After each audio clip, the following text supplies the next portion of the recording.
কাজ শেষে বাসায় ফিরে দেখি দুই বউ ঝগড়া করছে। একজনের চুল আরেকজন টানতেছে। ওদের ঝগড়া দেখে নিজের মাথায় নিজে বাড়ি মারতে ইচ্ছে করছে। কেন আমি প্রথম বউ হেমার উপরে রাগ করে দ্বিতীয় বউ মালিনীকে বিয়ে করি। এখন দাঁড়িয়ে দাঁড়িয়ে ওদের ঝগড়া দেখা ছাড়া আর কোনো উপায় নাই। দুই বউ ঝগড়া এতটাই মগ্ন হয়ে আছে যে আমি দরজায় দাঁড়িয়ে তাও কেউ খেয়াল করলো না। অনেকক্ষণ পর ছোট বউ মালিনীর চোখ পড়লো আমার উপরে। সে বলল, জয় তুই এসেছিস।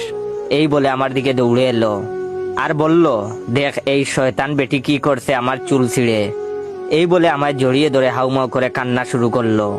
মালিনী আমার কলেজ ফ্রেন্ড ছিল, তাই আমাকে তুই করে ডাকে। আমাকে জড়িয়ে ধরতে দেখে এইবার বড় বউ হেমা আরো খেপে গেল। পিছন থেকে মালিনীর চুল ধরে টেনে মাটিতে ফেলে দিল আর চিৎকার করে বলল, বদমাইশ বেটি, তোর এত সাহস হলো কি করে আমার সামনে আমার জামাইরে জড়িয়ে ধরিস। এই বলে দুইজন এইবার মারামারি শুরু করলো। হেমা বিয়ের পর একদিন রাগ করে বাপের বাড়ি চলে যায়।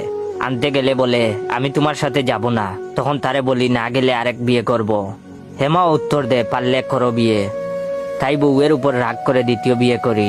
সেই দিন থেকে জীবন আমার দুর্বিষহ হয়ে উঠলো। মারামারি বেশি হচ্ছে দেখে দুজনকে ছাড়াতে মাঝখানে ঢুকলাম।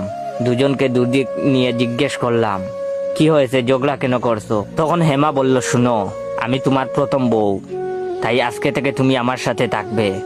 না হলে বউ থাকার পরও দ্বিতীয় বিয়ে করার অপরাধে জেলে পাঠাবো। এই কথা শুনে মালিনী বলে, আজকে থেকে তুই আমার সাথে থাকবি, না হলে আমিও পুলিশে দিয়ে দিব। একটা বউ থাকতে আমাকে ঠকিয়ে বিয়ে করার অপরাধে। এই বলে দুইজন দুদিকে চলে গেল। আমার তো মাথায় হাত, এইবার কার কাছে যাব। তাড়াতাড়ি করে পকেট থেকে মোবাইলটা বার করলাম আর বন্ধু আসাদকে কল দিলাম। সবকিছু বলার পর আসাদ পরামর্শ দিল আজকে বাড়িতেই না থাকতে। তাই বাসা থেকে বের হয়ে বন্ধুর বাসায় গেলাম।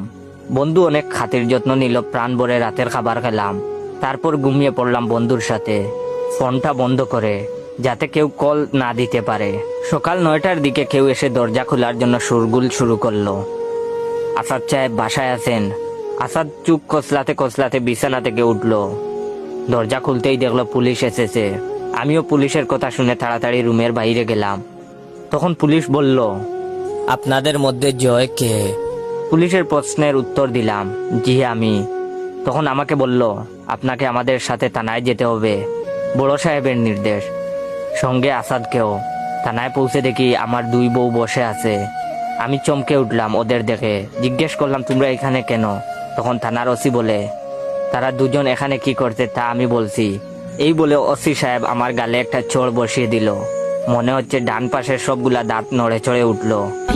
আমাকে চড় মারছে দেখে বন্ধু আসাদের